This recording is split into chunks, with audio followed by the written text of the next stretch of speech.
I'm going to take down this very small and very dead Douglas fir.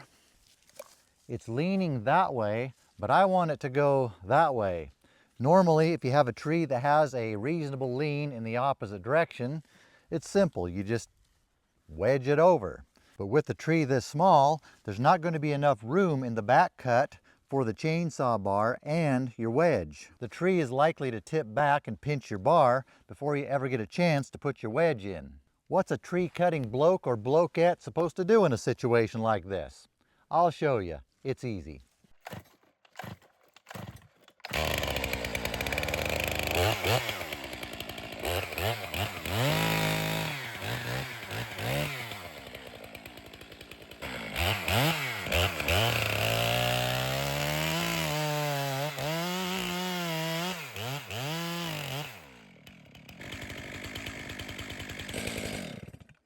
Did you notice what I did there?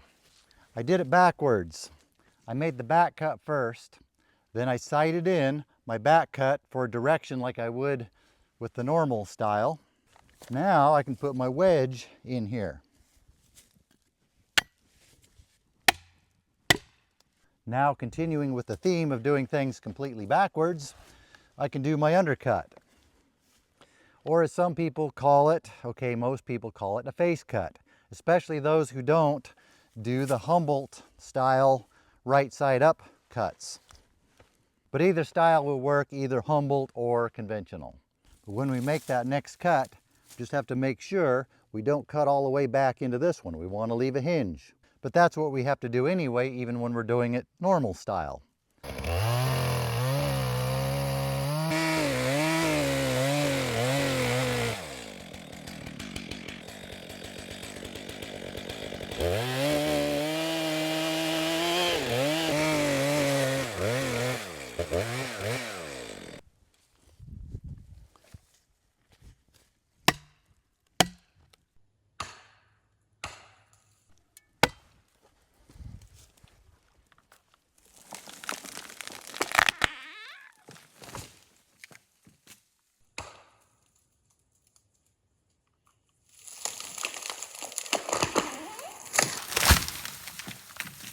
I think this is a safe way to do it, as long as you don't cut through that hinge when you're making this cut.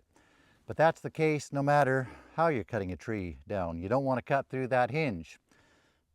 Another potentially dangerous situation is if you misjudged the way the tree's leaning, or if you're only 98% sure it's leaning the wrong direction, because 2% doubt does not equal 100% faith. If the tree happens to be leaning the way you want it to fall, when you make that second cut, there's a good chance the tree's going to start to fall and it's going to pinch your saw. Then your saw is stuck. It could also create a barber chair situation if there's enough weight pulling on the tree, if it's leaning hard enough. This dead, dying Douglas, not dead, dying, it can't be dying. I mean, it can't be dead if it's dying, because if it's dying, it's still alive. If it was dead, it wouldn't be dying. Anyway, this Douglas fir,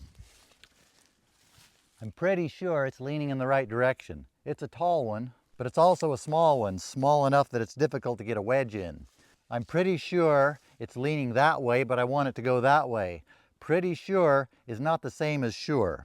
This will be a good example where I can show you a little bit safer way to do it, but also a little bit more complicated.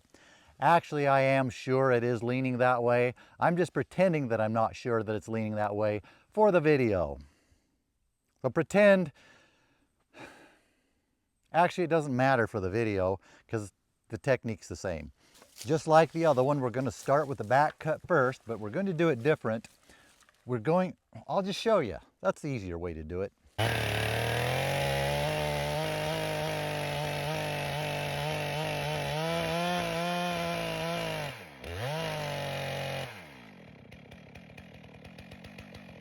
This time, instead of cutting all the way through, I only cut in part way, between half and 2/3 of the way through. And I sighted in my saw for direction just like before. Now I can put the wedge in on this side, firm it up while this side is still holding it safely. Now when I cut this side, I still have this side holding it secure.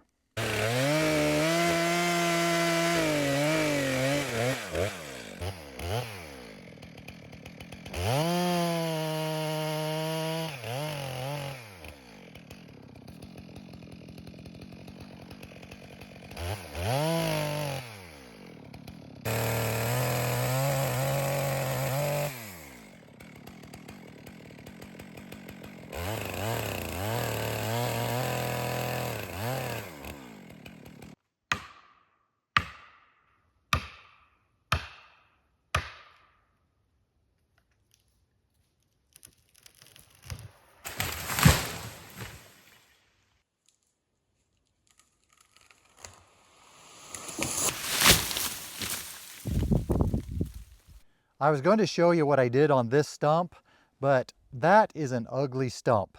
Don't even look at that stump. That is not a good example. Don't tell anyone I did this, but I'm going to go doctor that other stump up, make it look like that stump is this stump, and I'll show you on that stump.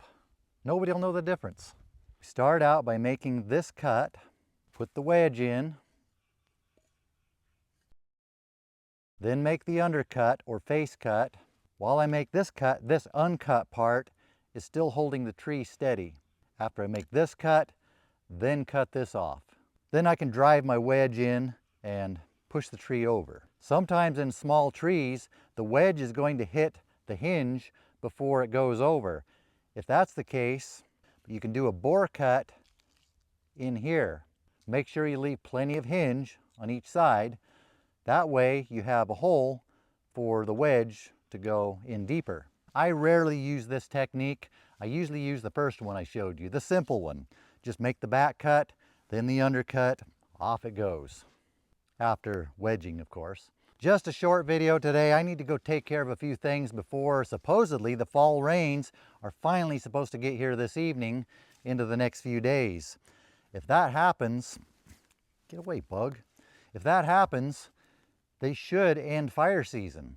Then we can burn, the possibilities of all the things we can do when fire season ends. We'll see you in a few days when hopefully fire season will be over. Deer distracted me.